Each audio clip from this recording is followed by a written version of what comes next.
Okay, we're on. I've got a little bit of a cold, but I've had it all through the tactical games. Well, and then all that dust down there didn't help at all. Yeah. That kind of stuffed me up too. Yeah. But so it was good. Where were we? So we're going to talk about the tactical games today. So we were was it in Washington? Yeah. It's kind of like seemed like we were in St. George, Washington and Hurricane all at the same time, but it was so down near St. George, Utah. Southern Utah. And it's called the tactical game. So it was out at a shooting range there, and it was kind of a conglomerate, I guess, of fitness. So a lot of CrossFit type stuff, some running elements to it, and then also shooting while we were doing it. Yeah. And that's kind of how I describe it, like a CrossFit Spartan shooting hybrid. Yeah. And it was so much fun. It was fun. And you'd gotten me into it, you and Matt signed up. And so I was like, yeah, that sounds fun. And just from a fun and training standpoint too, I thought going down and moving and, setting up and shooting and just that kind of stuff would be good practice. Yeah. And I came away like totally hooked. Dude, it's so cool. Well, my brother-in-law today, I was working with both of them and, one of them said, "Hey, Brigham, are you going to sign up for the sniper challenge with me?" And he goes, I need to shoot more. And I went, "Brigham, what are you going to do there?"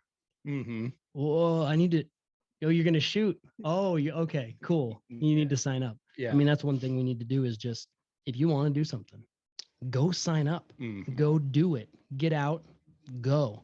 I'm going to shut that. I think it might just some sound coming in. Thank you. Yeah. And I like that. And it kind of intimidates you and makes you prepare. You're like, okay, I've invested some money into this. Yeah. I've put it on my calendar. I've told some people I'm going to go. It kind of forces you. And that's kind of how this was for me too. Yeah. Even me this time. Last time I was sick and I let it affect me. This time I was getting sick. I mean, obviously you can hear it in my voice. And I told myself, and this sounds so cheesy, but I was like, I'm going to Navy SEAL this. Like, if I get sick, I'm pushing through no matter what. Like last time I didn't. I let myself go. This time, like, it's going to happen. Yeah. And it was cool. It was by far the funnest tactical games I've done. That's awesome. Yeah, that's way cool. It was, I don't even know. It was just a good time. Yeah. So it was a lot of fun. How can we tie this into Cash Cow? Yeah. So I've thought a lot about this. We said we're going to kind of talk about it in a business sense, and then in a fitness sense too, maybe on a later one or on a different platform. But I've thought a lot about that. There was a couple takeaways that I had that really, I thought we need to talk about these things because it shows the benefit and the fun that you can have in running a business and how much fun that can really be. Yeah. So, the first one, and a lot of them are questions I have for you. Oh, kind of too. So this might be more of an interview than more of, I don't know, it might put you on the spot. No, that's cool. But the first thing that came to my mind is building a business around a passion. We talk about that a lot. Yeah. And that passion could be something that we really enjoy to do, something that we really see value in, or it can be an actual hobby or something like that we just love to do. Yeah. And I saw that with you this weekend because, obviously it ties right into your CrossFit gym. Yeah. It's something that you're building momentum in to complement the CrossFit gym. And yet you're able to go there. You're able to, there's just so many benefits to it. So maybe this, did you go to your first tactical games thinking I want to do this as a business, or were you just going there to have fun? Yeah, just going to have fun. Mm-hmm. There was something about it that drew me in as far as I love shooting, love firearms, love the Second Amendment, and just the hobby of shooting, and love fitness. So it seemed like the perfect combination. Yeah. So I just went to have a good time. And really, if I think back to almost any hobby that I've ever had, though, I try to finance it through doing it. Yeah. So like when I started CrossFit, I was like, well, I should probably become a CrossFit coach. and then did that, and then, ended up buying the affiliate and everything. So I think that's kind of what I do. I find what I'm passionate about and then just kind of build a business around it. So you were originally so you coached for another gym or whoever owned, was this, Yeah. was Teton CrossFit Yeah, it was a thing started. before you bought it? Yep, exactly. Okay. And then I bought into it with Trent. And then throughout time, we bought out the other partner, and then we ended up buying out. I don't know if that's the right term, Yeah, but sure, it is sure. buying out Trent. And then we moved locations, moved it here, and put the rock climbing gym and the CrossFit together, and then built yoga and kind of that front pro shop area. Cool. Yeah, I mean, it's awesome to see the progression of a hobby and just, focusing on that moving forward. I mean, it really is cash calf. Sure. It's it all started out as just kind of something small, and then we've grown it into something a little bit bigger. And if it's not fun, I don't want to do it. Yeah. No doubt. And that's something that I really we want to just get across to people, is that you can do your passion and earn a little bit extra income. And that's kind of what it's all about. I don't want to get off subject, but this morning I couldn't really sleep, and I ended up at a gas station at like 4 a.m. and just got some diesel, and I got a diet soda. And I asked the guy, like, "How are you doing this morning?" "I'm okay." I was like, "Oh man, just okay?" Yeah, just okay. Like, that sucks. Yeah. Like, hey, have a great day. I hope everything's good. Went to another store later on. "Hey, how are you doing?" "I'm all right." Like, dang it. Yeah. Just all right? Yeah. Yeah, I'm just all right. And then I was at another store, and someone asked someone else how they were doing. And this guy went, "Dude, I'm not feeling very good. I got hammered last night." I'm like, "What day is it?" "It's Wednesday." "You got hammered on Tuesday night." I was like, man, that sucks. These are people that they're good. They're probably, I don't know them, but they're probably good people. And they just are doing things they don't want to do. They're probably going to a job that they don't want to go to. And they don't know that just barely outside of that, it's not hard, it's not far away. Barely outside of that is exactly what they want to do. That happiness, that joy that they're seeking.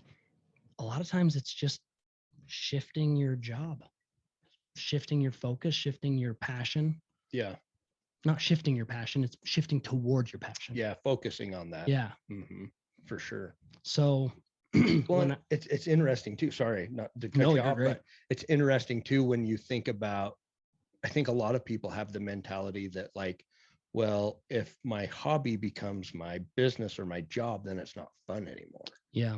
And it's kind of like, I can see how that could be the case, but I think if that's the case, you're doing it wrong. That's on you. That's not on the business or on the hobby or anything else. You haven't structured it in a way that is fun to be able to take advantage of that. I think you've hit the key, and that's the structure. There's a book called The E-Myth by Michael Gerber. And he talks about being the technician, the manager, and then the entrepreneur, the business owner. Very quickly, we have tried to become the business owner instead of the technician. And that is what maintains the passion. Yeah. So if I had to come and do it every day, I don't think that I would enjoy it as much. So, I mean, we learned this pretty early on. Like, we have to shift it or we're going to hate it. So find people that are passionate about it, that want to work it, whether that's part-time or full-time, and then let's make sure that they're reaching their potential and finding their passion. Then they're happy, we're happy, and we can continue to do things that we like. For sure.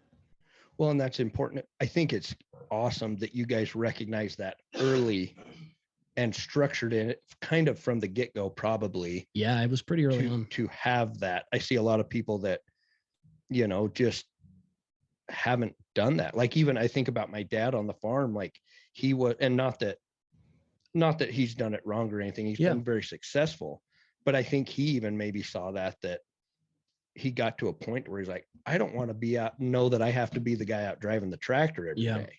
you Yeah. know, and so Yeah. I need to shift some of that. Now, Yeah. there is things about that he loves. The guy just gets up at 4 Yep. a.m. and just works because he loves to do what he's doing. Yeah. But, you know, I think that there is that point that it's important to notice that and say, okay, I've got to kind of back off a little bit here and somebody else do some of that other stuff. And I just focus on what I like to do. Yeah. We read that very early on, and and I say we, because all of this is with Kira. Right. I mean, this would be nothing without her.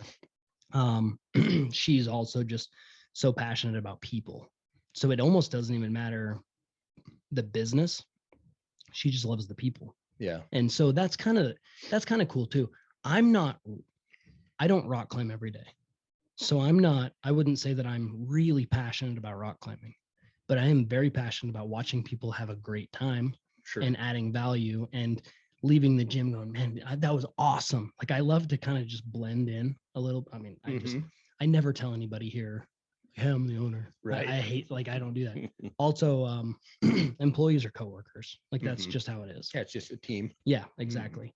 So I love to just kind of come in and listen, walk around while people are rock climbing and just hear what they say. And, you know, usually they're having a great time. And it's like, man, that's awesome. Yeah. Like, that's what it's all about. Yeah. It's fun. That's cool.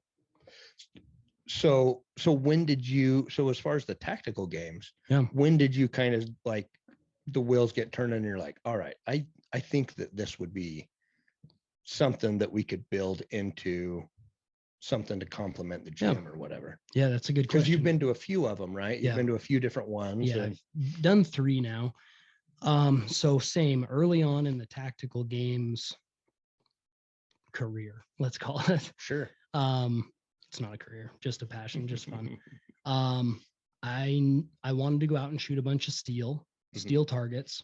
I wanted to have the stuff to do it, but you know, it's one thing to want it, and then it's the other to go out and drop a couple thousand to have all the steel targets. Yeah. So in my mind, I go, how do I pay for the steel targets? Well, we get a trailer and we rent the trailer out. You know, $50, you can take this out and you've got all the steel targets that you'd ever want to shoot. And that supplements it. You know, that's how I can justify it in my mind that it's all good. Yeah. So, you know, get that going, and you want to have a name on it. So, Teton Tactical just sounded good. So we got the trailer wrapped, and then started to do kind of some programming for some people, and just, you know, people would kind of chat online or whatever, and you just help them out. Hey, try this out. Go run with a sandbag. Yeah. Go run a mile with a 20-pound sandbag. Okay, now put on a vest. Now do some burpees. You know, just kind of moving in that direction. And it's just barely going further, and just because of some of the networking down at the other, at the one that we just went to. And that's kind of the fun thing. You network, you talk, and you go with the flow. Yeah. If the wave is pushing you in a direction that you want to go, you go with the wave. Yeah, for sure. Well, and that actually leads into, like, I think that's cool. Like, it's awesome to see that, like, hey, this is kind of fun. I'm interested in this. You move along into that, and then it's kind of like, all right, there's obviously probably other people that I'm associating with that want to do this too, because it's like-minded people. Yeah. How can I add value to them and help them get into this? Because it is, and I think there's a lot of value there, because it is kind of, you know, just to, for me, for instance, you know, this was my first one, and the only reason that I'd ever heard about it was you put on a clinic here at the gym, you know, kind of talking about it and stuff. And it's one of those things that I never would have signed up for on my own. Yeah. But all of a sudden you have 2 or 3 buddies that are doing it. Yeah. And it's like, oh, well, I'll go hang out with those guys for a weekend. Yeah. Even if it's just, we go hang out and shoot a little bit and it's nothing more than that. That is great. Yeah. You know, but then it's like, hey, this is, you know, you get down there, and so it gets you out of that comfort zone. Yeah. And gets you to, you know, so there's a lot of value there where you can introduce people to that where they normally wouldn't have done that. Yeah. For themselves, you know, so it's really cool that way. The other part of it that I've thought a lot about is the networking part. Yeah.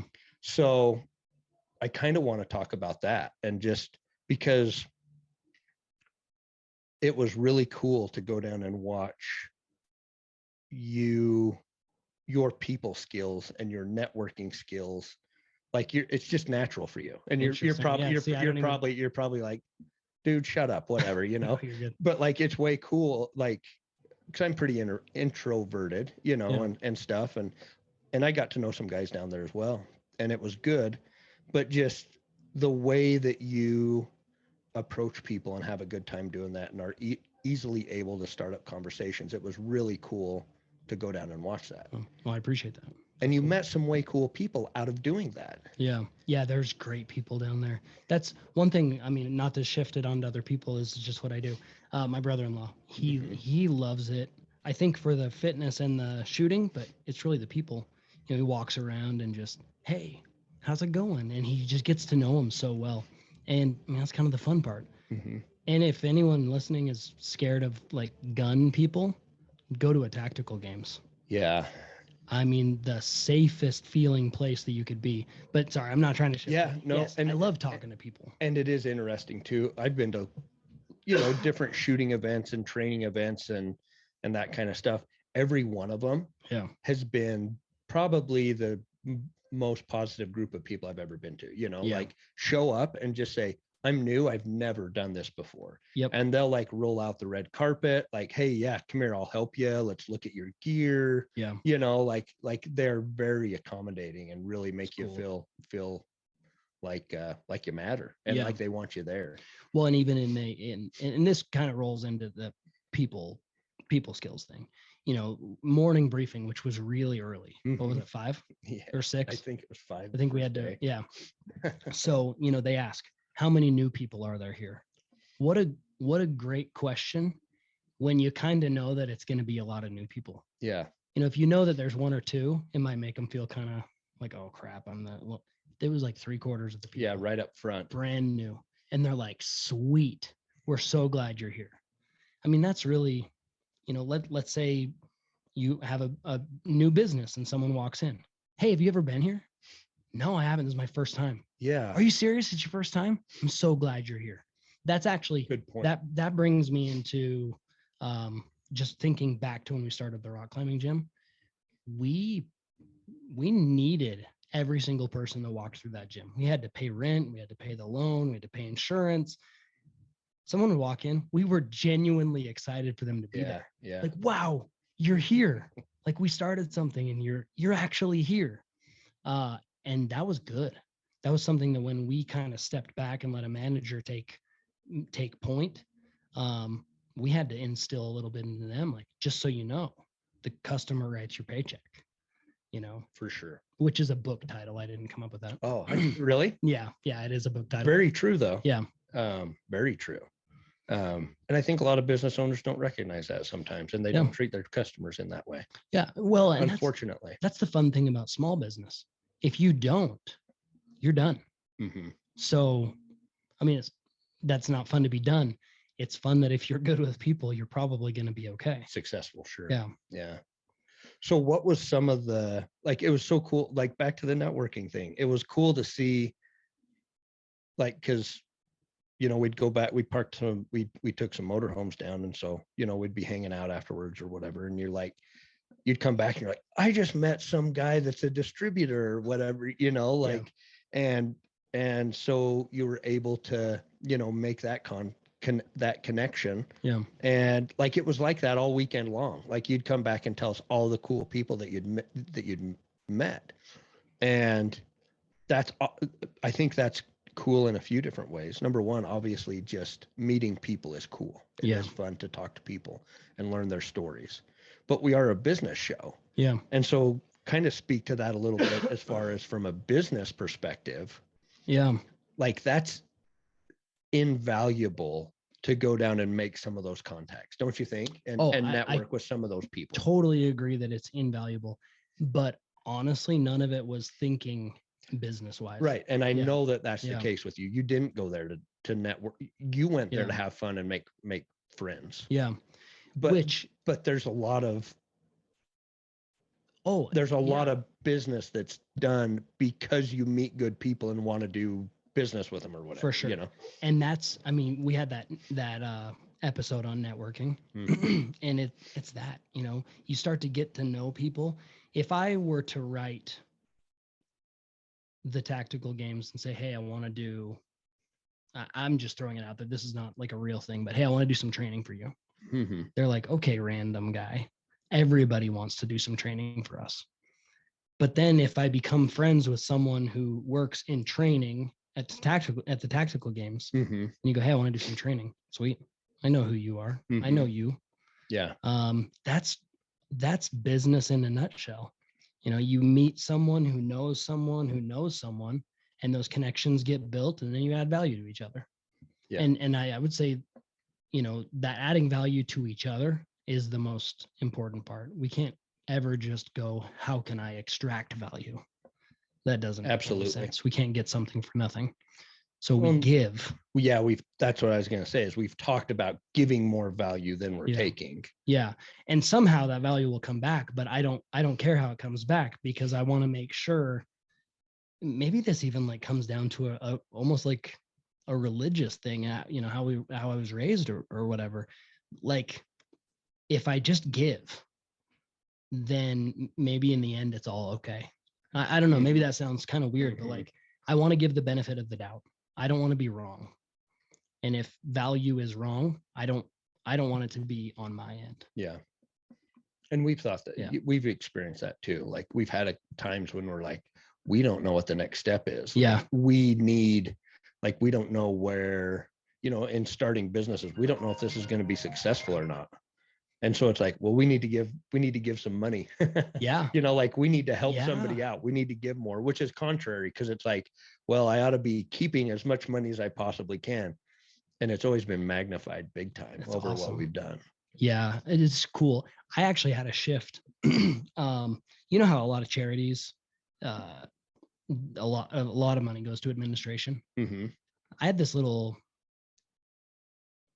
time. I had some time where I would be bothered when they would ask me at a restaurant or you know, like Taco Bell or whatever, like, hey, do you want to donate to this? And be like, do you know the administration fees and how much we're paying to administration? And then it hit me one day. I was like, it doesn't matter. Does it really matter? Like if I actually just want to give, does it matter? No, just give. Yeah. If you can. I think it'll all just work out. Yeah. And maybe it doesn't work out financially, but it'll sure work out in how you feel. Mm-hmm. And there's a lot more that goes into all of this business stuff than just finances. Mm-hmm. You know. And if they mismanaged money, then that's on them. Yes, exactly. Oh, that's happened lately. Yeah, like, well, I thought the same thing. You know, it's like, and we try to give money to good things, obviously, like making choices. But yeah, same thing. I've had the same kind of thoughts. Lately in the news, there was this very prominent 3-letter charity that Amazon stopped giving them money. They'd give them like $63 million, and then they couldn't account for where it went. And I mean, I think that if you run a charity, it is so important to show where every single dollar goes. And, you know, if you run a charity or work for a charity, it's perfectly fine to take administrative fees. Yeah. That's not $1 million a year, in my opinion. Because we're here to give, you know, and if someone's giving for a cause, it's not my cause. Like, it's not the Tyler Martin Foundation. Like, give to me and let me build a big, huge house. No, like, we're here for others. And then add value. For sure. Yeah. Yeah. No, it's good. So just. Yeah, you're going to have to keep circling me back. No, it's good. No, it's good. We both do. We both like get on our little tangents and go down. And well, like, I think kind of the other thought that I had is kind of putting those two things together and just like big picture looking, you know, as far as the overall benefits of having a business where around something that you're passionate about and things that you like to do. Yeah. Like the benefit of that. There's like, obviously there's some, like just the fulfillment benefits, and that kind of puts everything in there. Yep. It puts it all together. Yeah. I mean, you think about it, there is obviously money benefits. Yeah.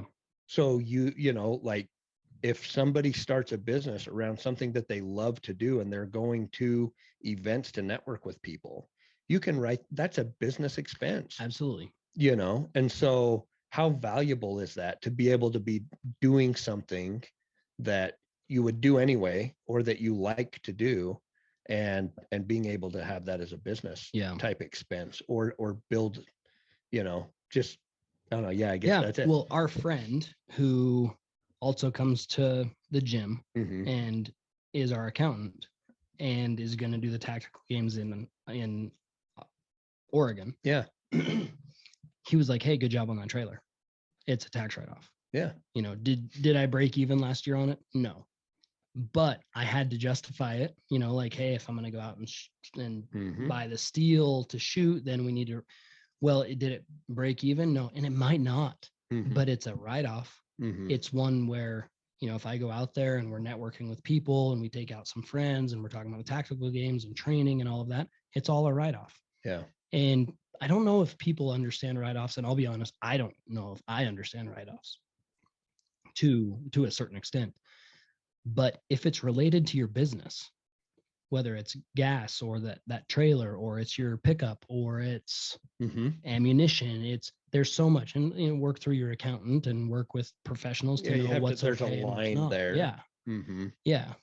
But those kind of things are technically income because they're a write-off in my mind. I'm Mhm. not saying that Yeah. you're making the money off of it. Technically you're losing money, but then it's You're not paying as written much in off. taxes. Yes. Yeah. That's yeah. Yeah. Well, and I think too, like, even like, say with your trailer, for example, like, there's business resources, no, not resources, like, there's positive business things that happen, even not around, like, so you have to have your trailer to go down to these games, right? Because you're Yeah. throwing a bunch of gear in there, you're taking all your stuff, whatever. So, you know, you bought your trailer that makes it easier for you to go down to the event. Well, say you make a business contact like this distributor guy, Yeah. that now you're able to do business deals through or whatever, Yeah. and say that obviously is going to be the way that you build your business. Like, the trailer itself Yeah. wasn't the cash flow part of it, but it gave you the opportunity and the, you know, to be able to travel. Yeah. It was a resource that you used to be able to travel down, that got you in contact with that guy that actually maybe will help build, you know, Yeah. that contact helps build the business forward. So I think Yeah. it doesn't, I think a lot of people, I think you're right. I think a lot of people think like very linear, you know, in and out kind of things. And it's like, well, that doesn't have to necessarily be. You can be very creative in how something benefits your business. Yeah. You know, And riding the wave toward where you want to go. It might not get you exactly where you were originally thinking, but that whole thing with the trailer, it's analogous to our entire life. You know, if someone's like, hey, I want to start pushing in this direction and find a career around my passion, it might not be exactly what it is. You know, you might say, hey, I want to be a competitive shooter here and there and make money like that. Well, then you find out that, well, maybe it's being a sales rep for an ammunition company, and now you get to go do the tactical games. Yeah. Well, I'm creating value, I'm trading value, and now I get to go shoot competitively. Mm-hmm. It just didn't happen to be how I thought that it was going to be. My life is not how I thought that it was going to be in any way, shape, or form. Yeah. I knew I wanted to have a business, but I didn't know exactly how or where or why. It just kind of worked out because we were moving in that direction. And then you just flow. You have to. If you push back, it just doesn't work. It's like pushing against a wave. It's kind of hard. Mm-hmm. You know, push against a wave of water and see what happens. Yeah, sure. No, I think and I think a lot of times people try to compartmentalize stuff like, okay, well, my business or career's over here and my family's over here and this is over here and this is over here. Well, that takes a lot of time to say, okay, I'm going to do this for an hour a day and this an hour a day and this an hour a day. I kind of group them all together. Yeah.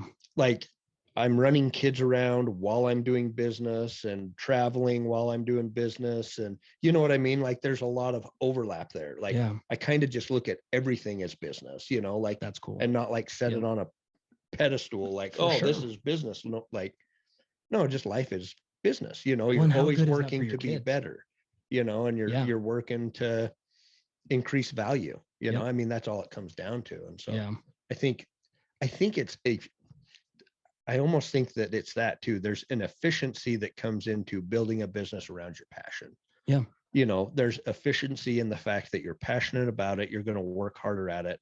You're going to do a better job at it and everything else. There's also efficiency where you can, you know, maybe there's a seminar or a trade show that you want to go to and you're going to use that as your vacation for the year, but you're totally yeah, over, like you're so passionate about it that that's what you would want to do anyway.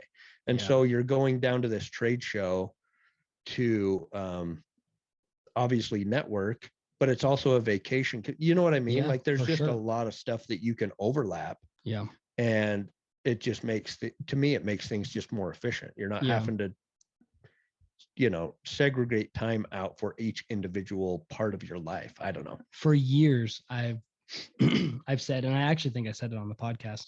It used to be 30,000 a year, but it's kind of like bumping up because of inflation. Yeah. I would much rather make 50,000 a year doing what I love than 100,000 a year doing something I hate. Mm-hmm. Or you can bump the numbers up. You can $1 million a year doing something I hate. I have no desire. Yeah. Just 50 hours a week of something I hate. No, Yeah. it is not worth it. It is not worth it at all. Well, and comparing things is so inefficient. Like Yeah. just look, maybe I'm on the I'm saying efficiency a lot I here, haven't but even noticed. but I think you're right. but or maybe it's so like we have no way of knowing. So say somebody makes $30,000 a year, but the reason they're only showing that they make $30,000 a year is because they're actually traveling around to all of Okay, these good point. things Yeah.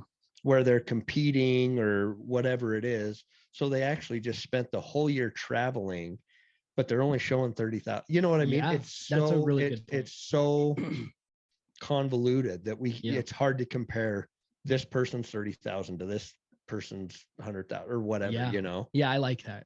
Like That's a really good point. like say I make $30,000 a year and all of my I took 3 months worth of vacation because I was traveling around to compete in tactical games or Yeah. whatever. Well, 30,000 a year is Sounds a pretty heck great. of a lifestyle. Yep. You know, but that's some of the cool things that you can do with business is you can totally integrate it into your life and the things Yeah. that you enjoy And why not? to really benefit yourself and benefit other people while you're doing it. Yeah. Yeah, I So, like that a lot. That ties all of that in very well. And why not? You know, if you're mhm. passionate about video games, why are you not recording it and throwing it up on whatever that website is that you throw it up on? Okay, I can't remember the name, but you can throw Mhm. your video games up that you're playing and make money. Lots there's it blows. So I feel like a failure sometimes because you see how much like those kids make. Oh, dude, It's like he huge. made $20 million doing video game Yeah, videos. And that it's Mr. like, Beast guy that was on Joe Rogan, yeah, that takes no money. yeah. Like he makes millions a year, and he's like, I don't really pay myself anything. Well, and that's the perfect example Yep. is because he's taking that money and he's putting it right back into something that he's passionate about and thinks it's cool. Yeah, You know, like that's like amazing. all of his stuff is all write-offs. Yep. So like I think he bought an $800,000 private island and flew all of his buddies down and they like just went and explored this private island. It didn't have anything on it, but they're doing like a safari out through the jungle and stuff. Yeah.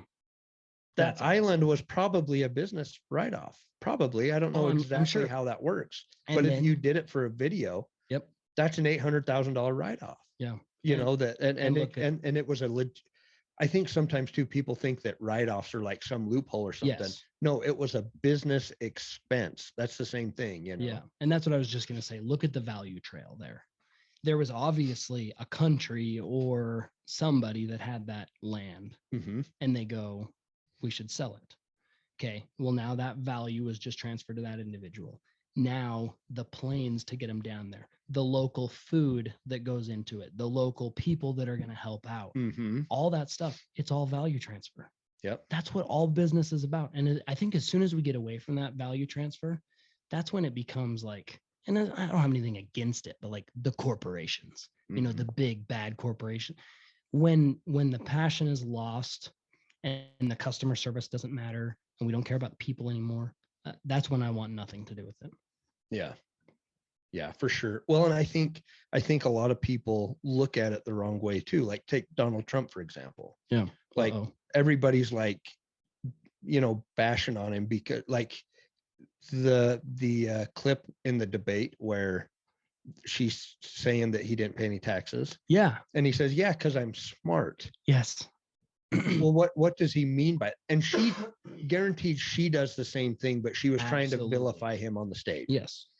But everything he's writing okay, Donald Trump does business all the time. That's all he does because he loves doing it. Yeah. And so Donald Trump is involved in business activities 24/7. Now, obviously, there's probably some personal stuff that he owns as well. Yeah. But the majority of his stuff is owned by his businesses. So his private jet is a legitimate business expense. So he can fly around and check on his properties or whatever.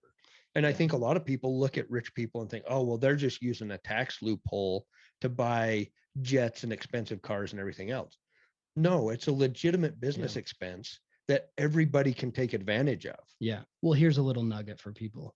There's no such thing as a tax loophole. Yeah. It's the tax code. Everybody can use it in the same way that Donald Trump uses it. Everybody can. And if you're trying to loophole it, if you're trying to get around it, that's not what we're about. Right. Like follow the book. Mm-hmm. The thing is, the book was written in a certain way and he follows it. Well, and I think too that the government was the government is smart in a way. We can go into a lot of ways. Well, individuals, smart, but they are giving incentives to people to add value to the economy. Yeah. That's why they're allowing Donald Trump to write off his jet, is because they know if he had, I keep saying write off, why they are letting him have the jet as a business expense. Yeah. Because if he is able to go around and develop real estate or whatever it is, then he's adding more value. Yep. So there is incentives there that the government has. If you invest in real estate, if you are starting small businesses, they have made incentives for you to use so that and it's not even incentives either, because it's all just business expenses. Yeah. And it's our own money, or it's cut and dry. It's business expenses. Yep. If you talk about it in a sense of actual corporations, and correct me if I'm wrong, if a corporation is treated as an individual. So it's not Donald Trump's money. It's that individual's money. It's all of that. And so it doesn't really matter. That entity is getting income and probably paying tax. Well, they're paying taxes on it. Mm-hmm. But then throughout the expenses, the taxes go down. But what we don't realize is how much we're taxed. And I could go like way off. Yeah, we could. I mean, that's easy mm-hmm. when you start to just state all of it. But we're taxed a lot. So the fact that the tax code exists to where we can read it really well and know what's okay and what's not, it's no loophole. It's business, and it's your money, and it's your customers' money, and it's the value creation that has to do with all of that. Mm-hmm. And so I like what you said there. It's not the write-offs isn't even the word. It's an expense. Yeah, it's a business. It's all expenses. Mm-hmm. And that's like kind of circling it back. That's how I think of almost everything. How can I expense this? And then also too, that increases the economy. Mm-hmm. Because if I go, hey, I want this tactical trailer. Well, it just happened to be that this new trailer business opened up. We bought a trailer from them. We got it wrapped from somebody. Mm-hmm. We buy the steel targets to go in it. All of this is increasing the economy. And you could, I guess some people could look at it and be like, oh, you found a tax loophole. No, we increased the economy. Yeah. And that's being pretty bold about it. But and you're creating a service for other people to be able to go out and train with it too. Yeah. You know, I mean, it's just, it's so weird. It is fun. Like it's, to me, just the whole weekend and going down there was just exactly what we talk about here, I think, and seeing the value of starting businesses and things that you're passionate about. Yeah. I mean, what better way to live life than to have your work and your career and the amount of time that you spend doing that? You know, I mean, Yeah. the amount of time we spend at a job or a career is like probably second to sleeping. You know, Yeah. that's more than our family time. That's more than our vacation time. That's more than our personal time. So why not take that and find something that we're just absolutely passionate about? Yeah. And do that most of the time. Think Yeah. about the amount of value you can add when you are working, you know, I guess the typical work week is 40 hours a week. Yeah. Like as an entrepreneur, just plan on working double that, you know, Yeah. basically, or whatever for a time. For a I time. mean, you can Yep. structure it however you want, but there is some work that goes into that. But you don't care that it's 80 hours a week because you absolutely love what you're doing. Yeah. You know, and how much better are you going to become when you're working that amount of time in something that you enjoy and are passionate about? It's cool. I should have looked this up because now I have the question: who owns the Tactical Games? I don't know. And did they love shooting and fitness? I don't know. I was wondering, was it one of, because there was a few guys that I noticed were kind of running stuff. There's a guy named One of those guys. Jared Halpert, I believe. Okay. I've seen him compete, and then I've also seen him work at him. I don't know. I don't want to speak without, but I mean, just talking passion. Did someone go, hey, I really like Spartan races and I really like shooting. Now, what would help SWAT and police officers and military and anyone that has anything to do with a firearm that has to move? Well, let's mix them. I mean, they call them battles for a reason. You know, you're in a firefight, you got to move stuff, you got to pull your buddy, you got to shoot from odd positions. It was Pretty perfect. cool. Yeah, perfect training for just agility and shooting and being familiar with a firearm and stuff. You know, it was cool. It is cool, and it was cool to watch you kind of thrived in that. It was fun. I mean, you had said, oh, I need to come to CrossFit, I need to train. Oh, I need to CrossFit, I need to train. Well, then you go down and you just crush it. I need to train. Well, it was cool. It was like those sandbag over the yoke and then getting over the yoke. Oh yeah. You just found this fast pace and you just went. Now there's something I've said the word analogous twice, like an analogy or whatever to it. I don't know. I read it in a book once. Now I started saying it. I like it. You doing that is the same as you starting a business. You kind of just fall into this rhythm and then you just make it happen. And you probably weren't going, oh, I'm going to beat all these other people. You were just thinking, I'm in a really good rhythm right now. My heart rate's not going too high. My breath isn't going too high, but I still got to push it. Mm-hmm. If we could do that in life, throughout our life, throughout business, oh man, we'd be in such a good place. Yeah. No, I appreciate that. I don't know. Just when somebody says go, it's time to go. Yeah. So, you know, that's it. Yeah. So well, especially when you've signed up for it, which is analogous to a business. You sign up for it and they say go. It's time to go. Sign up for something. Yeah. I think so. I think that and even something that's going to be uncomfortable. Oh yeah. If there's we always reference fitness on this, you know, fitness and business, because it's such a perfect example of it.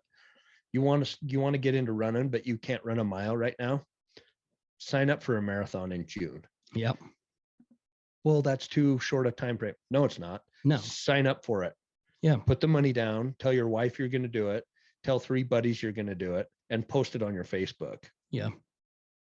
Your pride will not let you not do that. You will be up running because you have this thing coming, you know? Yeah. Like in a business sense, like put yourself in a situation that's uncomfortable and makes you have to do that. You know? Have you ever seen a picture of me with my shirt off? Probably not. I don't think because I don't post it. I never do. So I made I think it was in December or maybe it was January.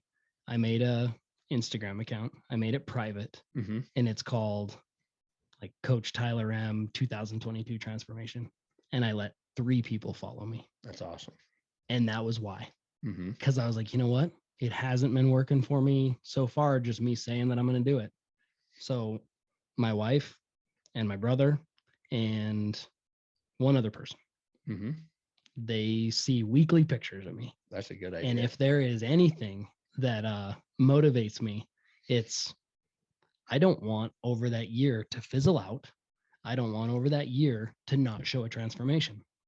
And because, and she hasn't done it because she's just not like that. But if Kira goes, where's that picture? Why didn't you post last week? Or my brother goes, hey, I've noticed you've stopped posting pictures. I don't want that.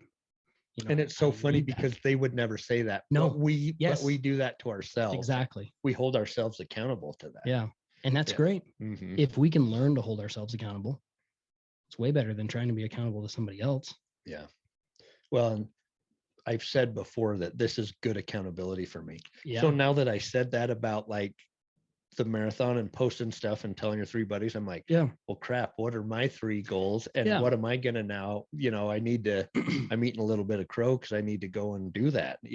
I have some goals and everything, but I probably need to be better at expressing those to people, letting people know so that I am holding myself accountable there. So yeah. Have you seen those? It's kind of like motivational videos, and they're like, don't tell anyone, just put your head down and grind and make it all happen. Like that is one way of doing it. mm-hmm. But why not share it?